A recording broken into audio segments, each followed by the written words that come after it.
Two vacant Rockford homes go up in flames just hours and a few miles apart. The first started around 2:30 a.m. in the 1400 block of 7th Avenue. Then less than 3 hours later and 2 miles south, a second fire took place at a house in the 3100 block of 8th Street. Mariana Rodriguez spoke with the investigating officers earlier. She joins us with more, including if investigators think the fires are at all connected. Mariana? Eric, fire crews were still extinguishing flames this afternoon at the vacant home on 7th Avenue. Fire officials tell me it's too early to tell how the fires started, and although both happened within hours of one another, they don't believe they are related. I'm sad that it's gone, obviously, so. The smell of burning debris lingered in the air as Doug Long looked onto the piles of burnt wood and mangled siding that once made up the house he grew up in. I was born in the house in 1956, and we moved out in 1968 and then had it as a rental.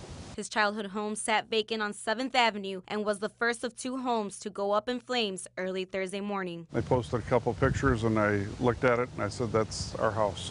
I wasn't real happy, obviously, and I wanted to confirm it, so that's why I stopped by.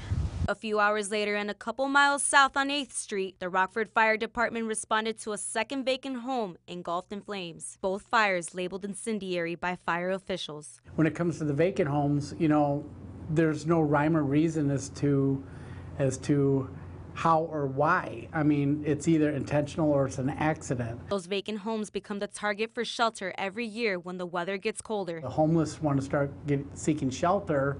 They're going to go into some of these homes, so especially the abandoned properties that nobody's been taking care of, because they're going to be able to be there for quite some time without being seen. McGee adds neighbors play a key role in helping determine if the fires were intentionally set. If it's an accident, we have to be able to try to determine that. And if it's intentional, we have to do the same thing. And without any witnesses and you know, things going, it can be a very difficult task. Because of the risk of the fire rekindling and for the safety of the neighborhood, both properties had to be torn down. Now, 2 piles of rubble sit in 2 different neighborhoods, something fire officials say could have been prevented through teamwork. I would just, you know, encourage people in their neighborhoods just to be diligent, be aware of the properties that are around them so we can help maybe prevent some of this stuff. There was no one found inside either of those houses and no firefighters were injured. Eric?